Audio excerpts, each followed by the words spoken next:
chers amis, bienvenue à cette série de séances avec laquelle on espère innover dans le cadre du Forum de Delft.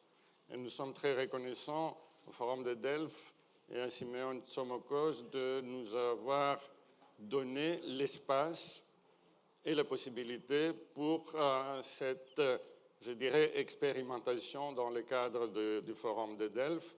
Alors, c'est une double expérimentation. La première, c'est que ces séances vont se faire en français. C'est la première fois dans le Forum de Delft qu'on a des séances en français. Je pense que le public qui est là est sensible à la francophonie et donc c'est aussi un geste en faveur de la francophonie. Ce qui signifie que ceux qui peut-être ont un peu de difficultés à suivre en français peuvent bénéficier d'une traduction qui se fera à la fois en grec et en anglais. Et donc, il y a les écouteurs nécessaires pour cela. Bon, la deuxième innovation, c'est que ce n'est pas 4 séances séparées, indépendantes. Ces 4 séances constituent un ensemble qui tourne autour d'une problématique. Et c'est une problématique que nous avons élaborée ensemble avec Michel Fouché. Nous partageons, si vous voulez, l'initiative de cette expérimentation. Alors, il y a une problématique. Cette problématique, c'est que d'un côté, bien sûr, la relation entre la France et la Grèce est très importante et elle devient de plus en plus importante dans un cadre international et régional qui devient parfois assez menaçant et en tout cas c'est très instable. Donc c'est une relation historique très importante qui doit se renouveler parce que nous vivons dans un monde qui change. Et donc, nous devons nous adapter à ces changements. Alors, bien sûr, cette collaboration entre la France et la Grèce dispose de ces cadres, de ces institutions, mais nous avons senti que peut-être on pourrait jouer un rôle complémentaire dans le sens où ces réseaux qui se retrouvent ici, qui est à la fois le réseau de collègues de Michel, les réseaux de mes collègues en Grèce, eh bien, ces réseaux se situent, je dirais, un peu à cheval entre la politique, la diplomatie, le travail de recherche, l'expertise. Donc, nous pouvons jouer peut-être un rôle de pont, si vous voulez, entre, d'un côté, l'expertise et ensuite l'action politique et diplomatique. Voilà, donc ça, c'est une introduction. Moi, je me suis chargé de diriger les 3 premières séances. Nous avons choisi 3 parmi la multitude des thèmes qui pourraient être inclus dans cette initiative. Nous avons choisi 3 thèmes qui nous ont paru comme les plus pertinents. Et ensuite, il va y avoir, après la pause, il va y avoir une table ronde qui sera dirigée par Michel. Je me suis chargé de l'introduction que je viens de terminer et Michel va se charger de la conclusion à la fin. Voilà un peu, si vous voulez, comment s'organise cette journée. Alors, donc, on va commencer avec la première séance. La première séance est consacrée aux questions énergétiques à la Méditerranée orientale. Là, ce que je viens de dire, c'est-à-dire que nous vivons dans un cadre tout à fait différent, je pense, est parfaitement évident, surtout après l'invasion russe en Ukraine et la crise énergétique qui a suivi. Tous les paysages de l'énergie en Méditerranée orientale se trouvent transformés. Et donc, on va parler de cette thématique. Nous avons 3 intervenants. Alexandra Zdoukou va commencer. Alexandra est le secrétaire général du ministère de l'Énergie et de l'Environnement. Une vieille connaissance. Je peux dire que c'est la personnalité dans la politique grecque la plus compétente en matière d'énergie et qui a fait un travail extraordinaire pendant les dernières années. Et ensuite, nous avons deux collègues experts français. Alors, Marc-Antoine Elmazega, qui est l'expert de l'IFRI pour les questions de l'énergie, et Dominique Ristori, qui a été pendant plusieurs années directeur général de l'énergie à la Commission européenne. Voilà, donc on peut commencer. J'ai le plaisir de donner la parole à Alexandra. Merci beaucoup, Monsieur Prevellakis. Bonjour, Madame, Messieurs. Tout d'abord, je vais vous dire ce qu'il m'arrive, pourquoi je suis stressée. Parce que M. Prevellakis m'a demandé de réviser mon français et que je parle français aujourd'hui. Mais le problème est que la dernière fois, quand je parlais français, c'était il y a 20 ans, M. Prevellakis, quand j'étais à Strasbourg pour une année, faire mes études. Donc, je vous demande toute votre compréhension.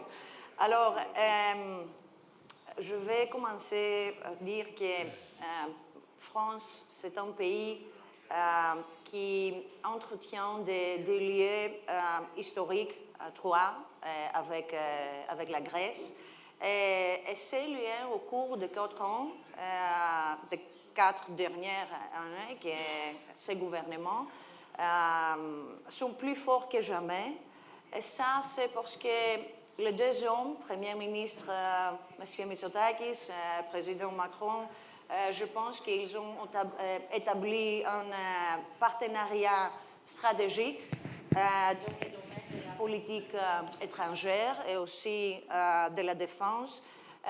Ces relations sont fondées, je pense, sur les principes communs de la démocratie, liberté et du respect de l'état de droit. Et je crois que l'esprit de ces partenariats est le mot plus fort ensemble. Mais aussi, je dois dire que dans le domaine aussi de l'énergie, tout au long de la crise énergétique, dans toutes les discussions au Salon européen, les deux pays ont eu une approche commune sur la question comment on va confronter la crise énergétique et de la recherche d'une solution européenne. Monsieur Prevellakis, alors que nous approchons de la fin d'un mandat gouvernemental de 4 ans, permettez-moi de dire 3 choses que la Grèce a réalisées. La première est que je pense que Grèce, grâce à un plan organisé et à la mise en place d'infrastructures énergétiques très importantes, essentielles, il est en train de devenir un pilier de la sécurité énergétique pour l'ensemble du sud-est de la Méditerranée.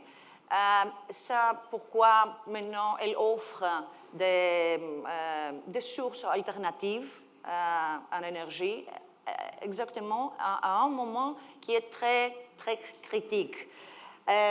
Deuxièmement, c'est ce qu'on a essayé de faire, c'était d'approfondir ces partenariats régionaux avec d'autres pays. Et ça, c'est très essentiel pour faire face aux crises.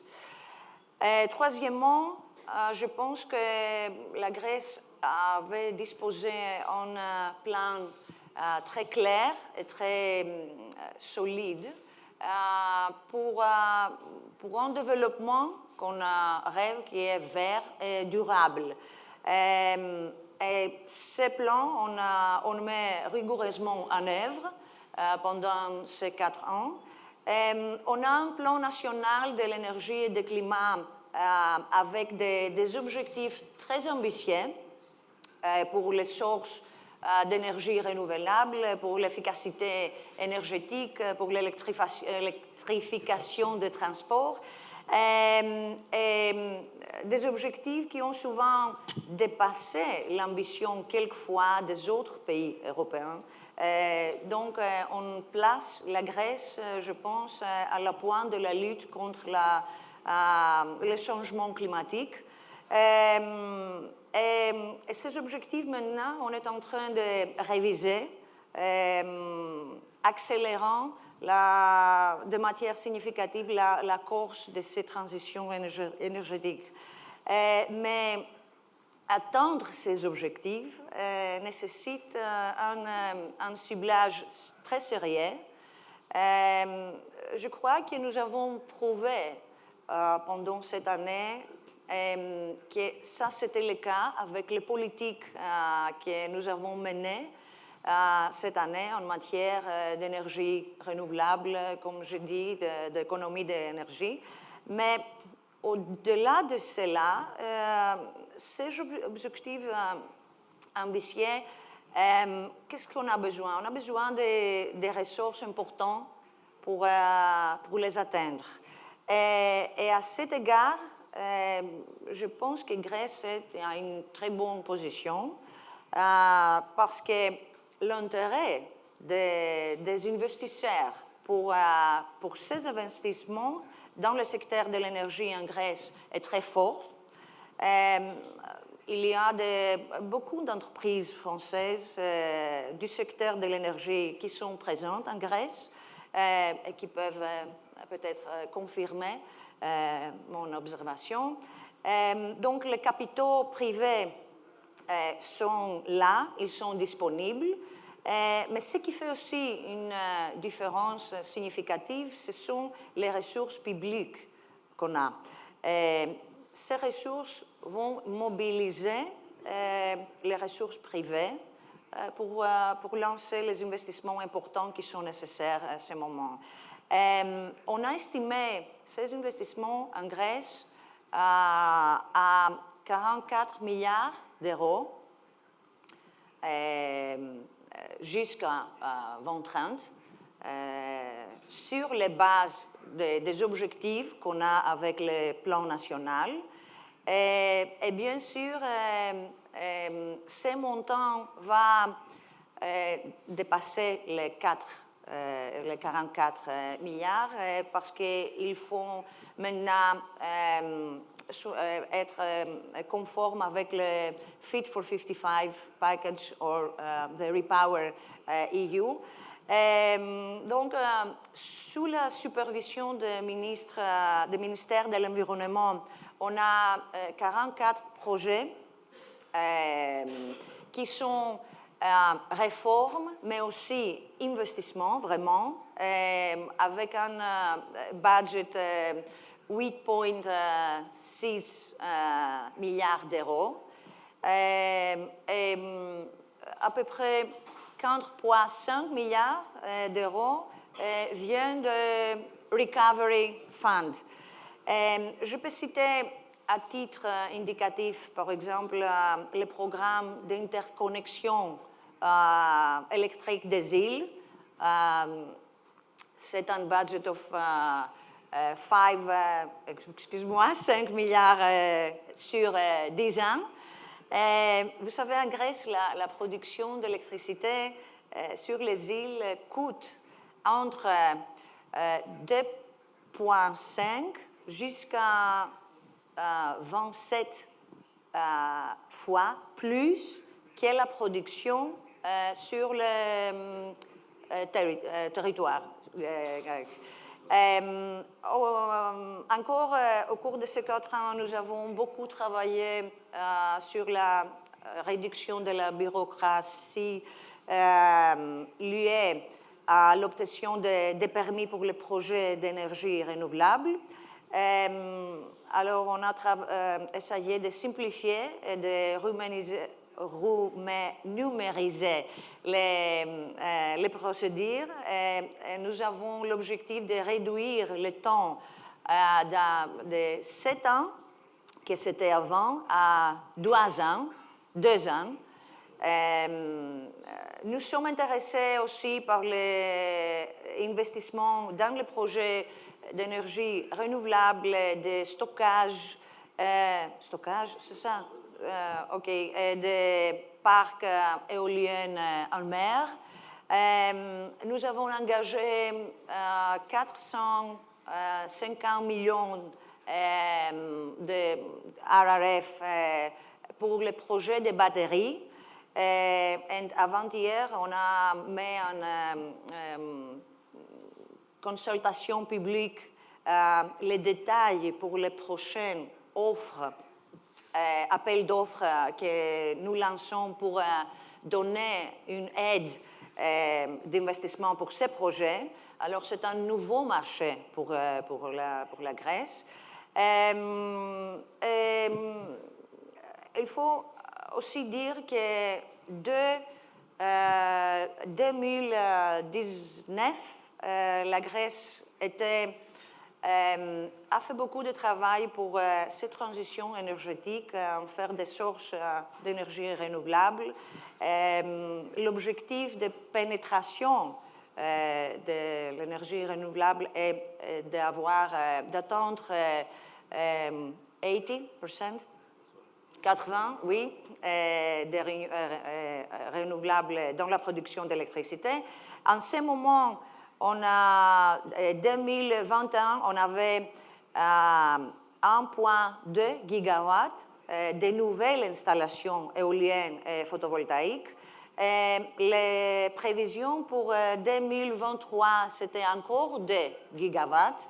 Et aussi, je vais finir avec ça, dans le secteur d'électrification, on a fait beaucoup de travail pour les 4 dernières années.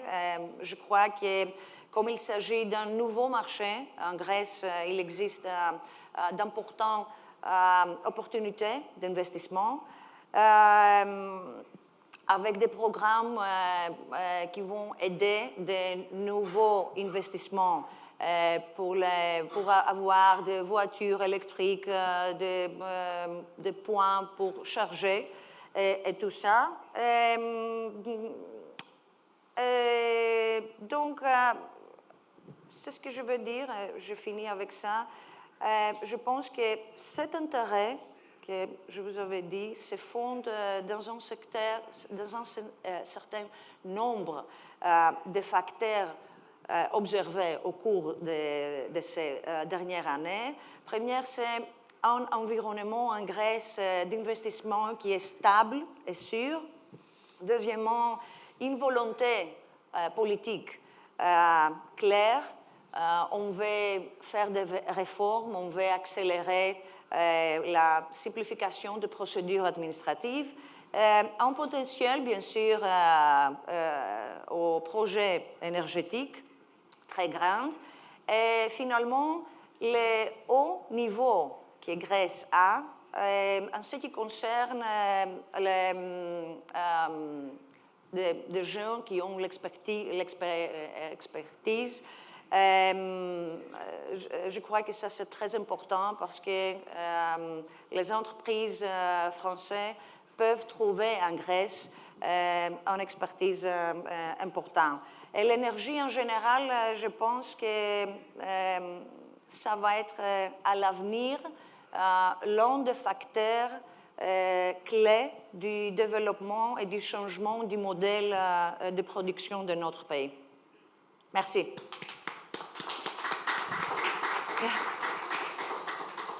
Merci beaucoup, Madame la Secrétaire générale, chère Alexandra. À vos autres réussites, vous avez fait la démonstration que 20 ans n'ont pas suffi pour rouiller votre français. Donc, non, c'est évident que vous vous débrouillez très bien. Et donc, merci beaucoup pour ces soutiens, pas seulement dans le domaine dans notre débat sur l'énergie, mais aussi dans notre effort de renforcer la francophonie. Alors, donc, on continue avec Marc-Antoine qui va nous donner le point de vue de l'IFRI, de l'Institut français des relations internationales, Vous avez la parole. Merci beaucoup, monsieur l'ambassadeur, et bonjour à toutes et à tous. Et peut-être exprimer d'emblée un regret, chère Alexandra, c'est que je n'ai pas perçu le moindre accent alsacien dans votre discours. Et moi-même, ayant grandi à Strasbourg, oui, absolument.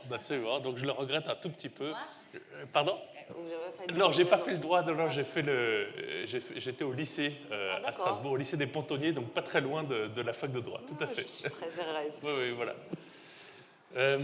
Non, je crois que c'est très impressionnant l'important travail politique, réglementaire, législatif et stratégique qui est mené en Grèce. J'aimerais peut-être vous apporter 4 ou 5 éléments qui, du point de vue des travaux que l'on mène, peuvent peut-être aussi ici éclairer un peu la réflexion stratégique, parce qu'on traverse une crise après l'autre, mais il faut impérativement garder évidemment l'horizon, et je crois que les travaux que mène la Commission européenne, et Dominique est là et pourra en parler, mais la Commission européenne a toujours placé le curseur 10-15 ans à l'horizon 10-15 ans, bien au-delà, en règle générale, des politiques nationales. Et on a besoin aujourd'hui, plus que jamais, de penser le long terme. C'est très difficile dans cet environnement de crise, mais c'est absolument fondamental. Alors, quand on regarde la situation actuelle, je crois qu'un premier message de ma part, c'est de nous réjouir que les systèmes énergétiques européens ont tenu bon, malgré les multiples chocs l'année dernière, mais on reste dans une situation tendue. La guerre en Ukraine n'est pas terminée, il y a encore beaucoup de risques, tant sur ce que vont faire les Russes contre notre système énergétique, mais aussi parce que notre sécurité d'approvisionnement gazière, cette année, est beaucoup moins bien organisée que l'année d'avant, parce que l'année d'avant, on a eu quand même encore un peu de gaz russe, et cette année, on en a encore moins. Donc la différence qu'il faut chercher ailleurs est plus importante, et c'est un vrai défi. Et là, on dépend très fortement de la météo en Asie, de la météo cet été en Europe, de la météo évidemment cet hiver, mais aussi de la météo dans le golfe du Mexique, par exemple. S'il y a des ouragans qui empêchent les bateaux américains de sortir, on dépend aussi des incidents techniques qui pourraient survenir sur des installations de gaz naturel liquéfié. Lorsqu'elles tournent à plein régime pendant des mois, on a repoussé des opérations de maintenance, et donc il y a un risque accru d'accident ou de problèmes techniques, et donc de réduction des exportations. Et puis il y a l'incertitude chinoise. Donc on a vu le redémarrage de l'économie chinoise, mais ça ne s'est pas traduit par un redémarrage des importations de gaz naturel liquéfié pour l'instant. Alors on ne peut pas vraiment s'en réjouir, parce que ça veut dire qu'en Chine, il y a beaucoup de charbon qui est mis dans le système. Mais cela dit, s'il fait très chaud cet été, qu'il n'y a pas beaucoup d'hydro en Chine, bien sûr qu'ils tireront davantage sur le GNL, et il y en aura moins pour nous. Et plus généralement, on est ici au carrefour entre l'Europe et l'Afrique, et je crois qu'il faut s'inquiéter d'une chose, c'est qu'au sud de la Méditerranée, de l'Égypte jusqu'en Afrique du Sud, tout le monde veut faire du gaz. Tout le monde. Et en Europe, quand vous prononcez le mot gaz, c'est un tabou. C'est devenu... voilà. Et on a un vrai problème avec ça, je pense, si on pense le long terme, c'est qu'on va avoir besoin d'une nouvelle stratégie gazière en Europe. Ce n'est pas parce que le gaz russe a disparu que la consommation de gaz en Europe a disparu.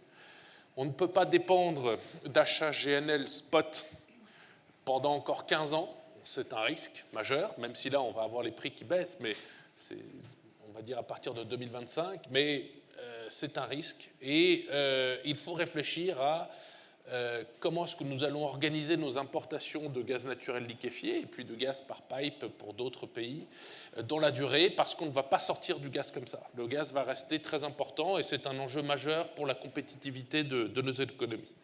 Un deuxième mot, peut-être sur l'hydrogène. J'ai été extraordinairement impressionné hier d'entendre l'ensemble des armateurs grecs et puis de cette industrie-là qui est extraordinaire, parce que si la Suisse s'occupe du trading de matières premières pour le monde entier, la Grèce s'occupe du transport de ces marchandises pour le monde entier, pour l'Europe. Et pour la première fois, on a une vraie volonté de tous les acteurs, alors que la régulation, évidemment, l'impose, mais d'avancer très fort. Mais pour produire tous ces carburants, quels qu'ils soient, il va falloir énormément d'énergie, énormément d'électricité, et on ne va pas pouvoir compter que sur l'électricité verte. Et donc, je crois que c'est important d'aider la France à imposer une idée raisonnable, qui est que l'on puisse utiliser toutes les sources d'électricité bas carbone pour produire tous ces carburants, y compris le nucléaire. Et j'en viens à dire un mot sur le nucléaire. La Grèce a encore un certain nombre de centrales à charbon, et il y a quand même une avancée technologique majeure qui est en train de se profiler, c'est celle des petits réacteurs nucléaires modulaires.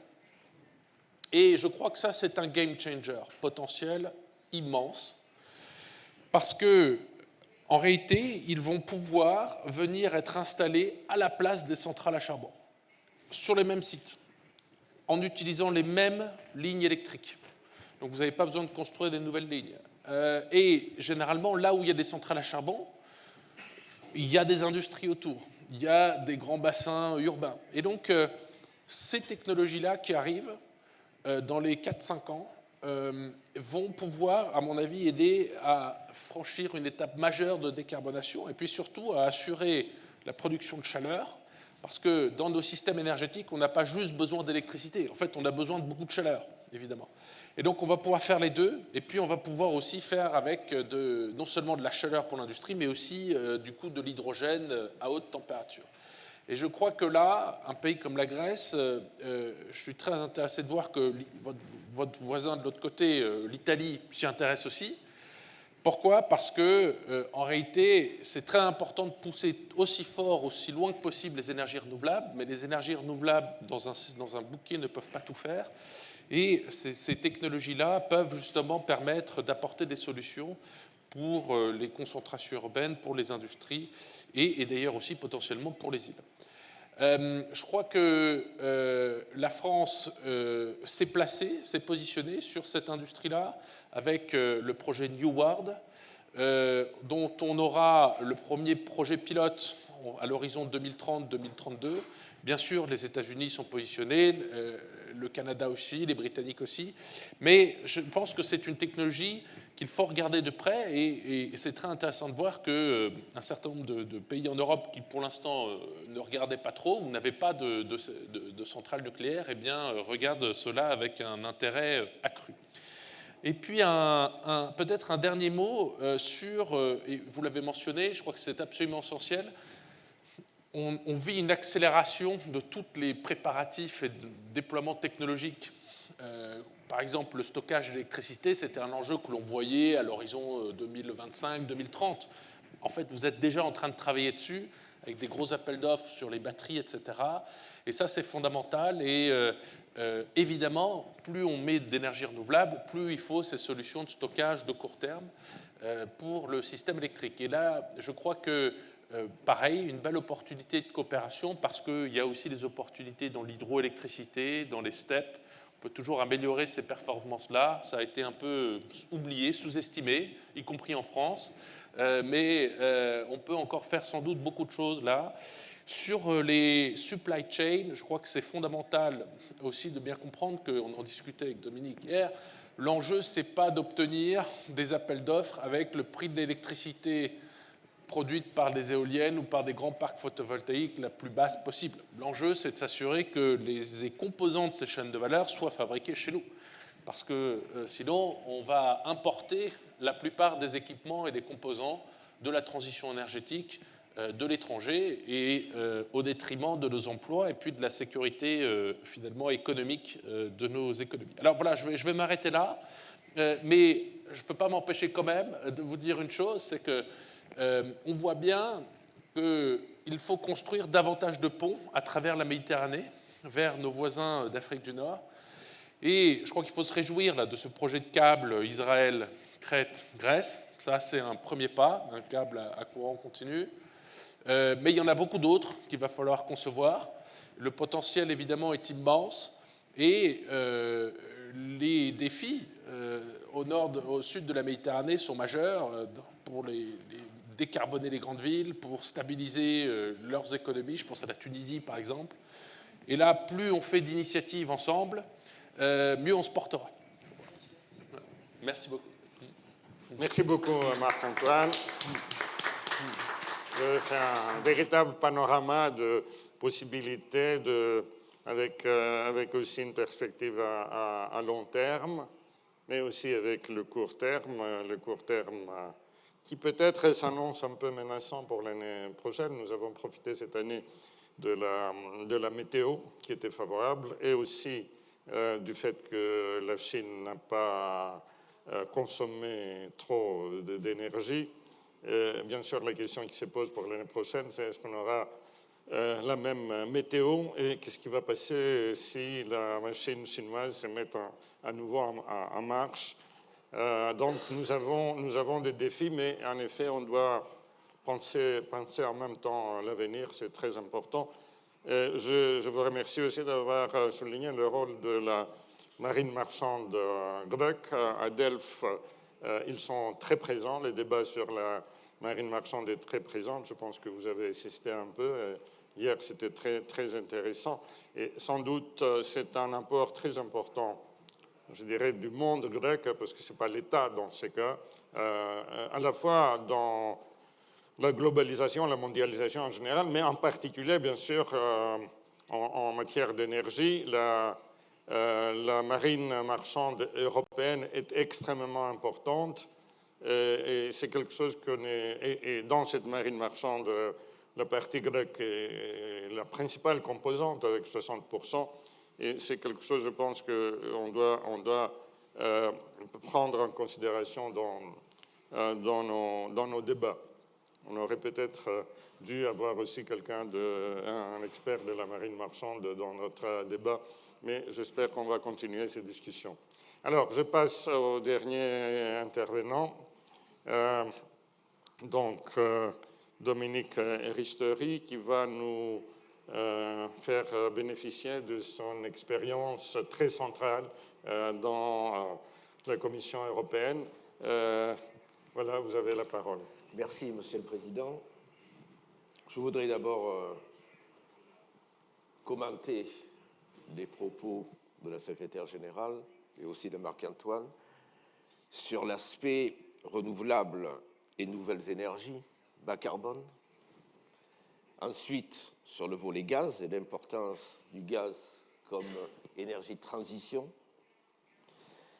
mais aussi terminer sur les volets de partenariat industriel qui sont extrêmement importants pour assurer la base d'avenir et l'indépendance énergétique.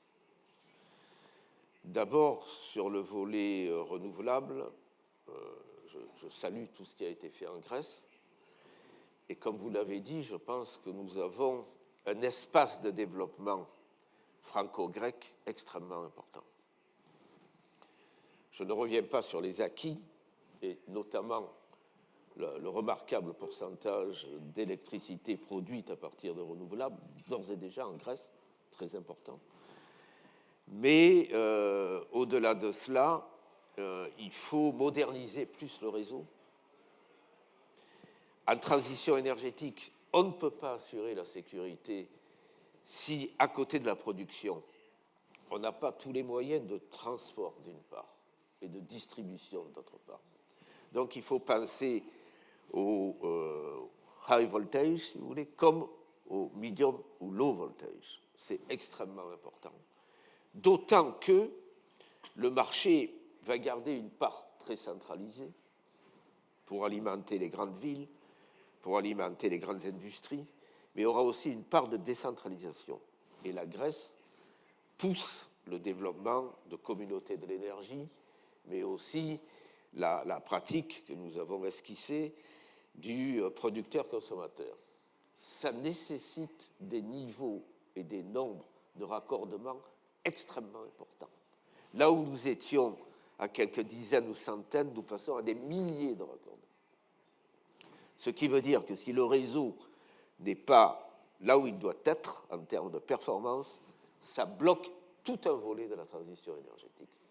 Et là, vous le savez, nous avons un espace de coopération très important parce qu'en France, contrairement à d'autres pays, par exemple en Allemagne, on a 1000 distributeurs.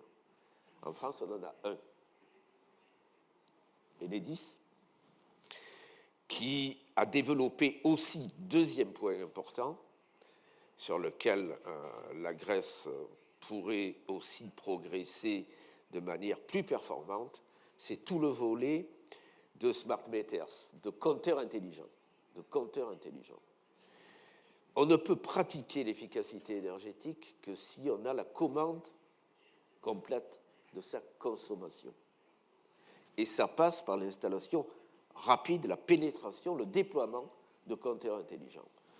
On est à un niveau très élevé en France et dans d'autres pays. La moyenne européenne se situe autour de 54-55% de pénétration de compteurs intelligents, d'installation de compteurs intelligents.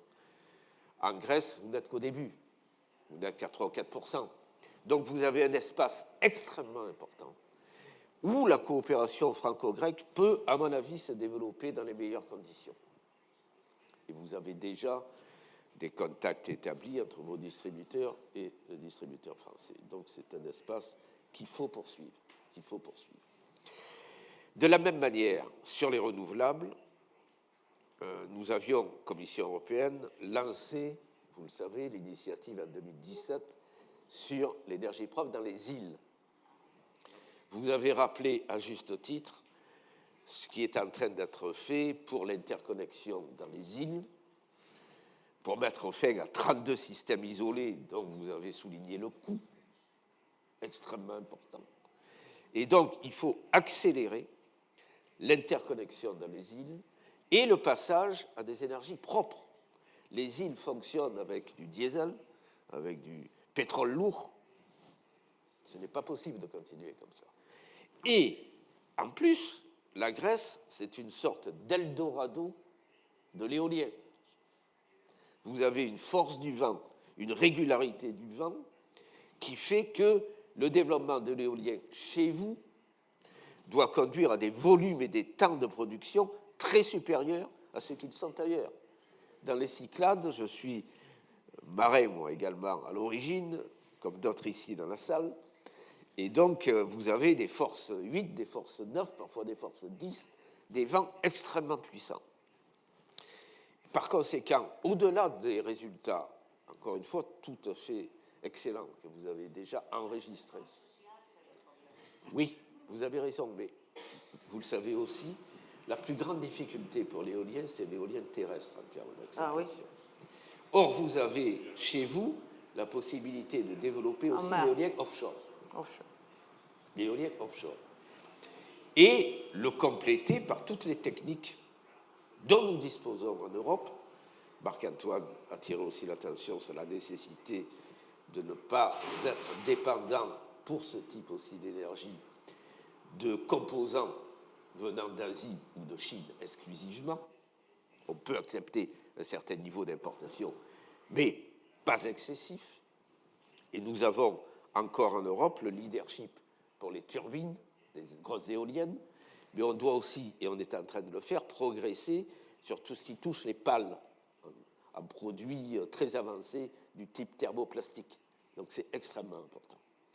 Et donc là aussi, compte tenu de l'excellence de beaucoup d'entreprises françaises en matière industrielle, sur ces créneaux-là, vous avez un espace de coopération totalement ouvert. J'ajoute que ceci est vrai aussi pour le solaire. Plusieurs entreprises ont développé une nouvelle technique de solaire flottant, avec des résultats tout à fait remarquables. Et là aussi, chez vous, compte tenu du degré d'ensoleillement, c'est inépuisable.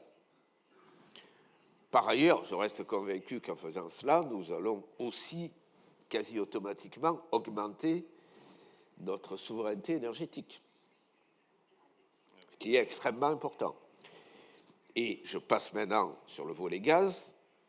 On ne peut pas ne pas penser à la coopération régionale. Vous y avez fait tous les deux allusion. Jusqu'à présent, c'est plutôt sous le signe d'une concurrence, d'une compétition féroce les découvertes de gaz ont alimenté l'appétit, pas seulement des grandes entreprises qu'on connaît, mais aussi de certains gouvernements, parfois frôlant les conflits militaires. Il faut passer à autre chose. Il faut passer à plus d'entente et de coopération. On aura besoin du gaz pendant encore assez longtemps. C'est une bonne énergie de transition. On a besoin, à côté du renouvelable variable, de production de base axée sur le nucléaire ou sur le gaz, suivant le choix des pays. Mais le positionnement de la Grèce par rapport à toute la Méditerranée orientale est un atout formidable. Et aussi un lien pour rapprocher plutôt que pour diviser. Les découvertes, qu'elles soient en Israël, à Chypre, même en Turquie, même chez vous, pourquoi pas en Grèce, doivent être des atouts à condition qu'ils soient développés en coopération régionale. Or, ce que vous avez fait pour les infrastructures ouvre la voie, montre le chemin. La Grèce, en matière d'infrastructures, est probablement parmi les pays européens qui ont fait le plus et réussi le mieux. Non seulement comme plaque tournante pour l'arrivée du gaz naturel, amélioré encore avec l'interconnecteur Bulgarie-Grèce, Grèce-Bulgarie, relié au TAP, au corridor du Sud, extrêmement important, ouvrant sur tous les Balkans. Ce sont des atouts considérables.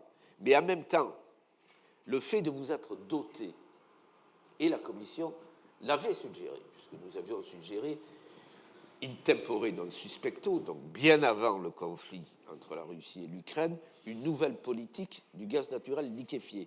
Pourquoi ? Parce que c'est un marché ouvert, c'est un marché compétitif, c'est un marché flexible. Vous l'avez démontré. Vous avez beaucoup de terminaux près d'Athènes, au nord. Vous avez aussi installé des terminaux flottants provisoires. Tout ceci aide beaucoup et permet d'assurer des niveaux de compétitivité, puisque le gaz naturel liquéfié, il est amené par des méthaniers qui peuvent arriver à la fois du Qatar, des États-Unis, du Canada, d'Australie. Et donc, ça met en jeu une ligne de concurrence extrêmement importante. Mais rien n'est possible si vous n'avez pas les infrastructures. Donc, ce que vous avez fait en matière d'infrastructures doit être répété en matière de coopération dans le domaine de la production, de manière à assurer des alimentations gazières sur une base sereine et stable. C'est extrêmement important pour l'avenir. Et puis, il y a tout le volet industriel, je termine par ça, tout le volet industriel. Et là, je dirais d'autres choses très rapides. La première, c'est que par rapport à l'Inflation Reduction Act américain, nous devons faire plus et mieux en Europe.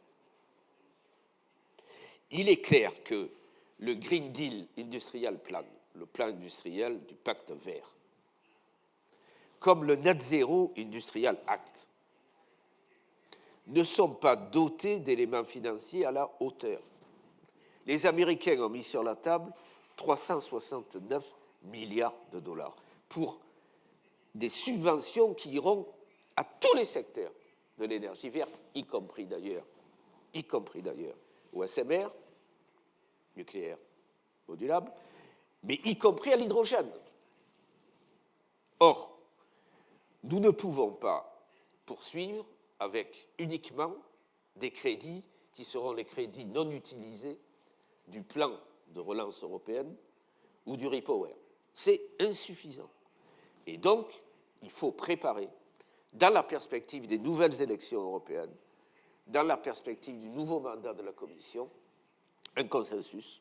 La France et la Grèce peuvent y contribuer beaucoup pour aller vers un fonds souverain européen avec un système de mutualisation, comme on l'a fait pour le plan de relance, de manière à assurer que l'ensemble des composants, pour toutes nos énergies fondamentales et notamment bas carbone, mais aussi toutes les infrastructures qui aillent avec, soient basés sur des composants dont une bonne partie seront produits en Europe. Je vous remercie.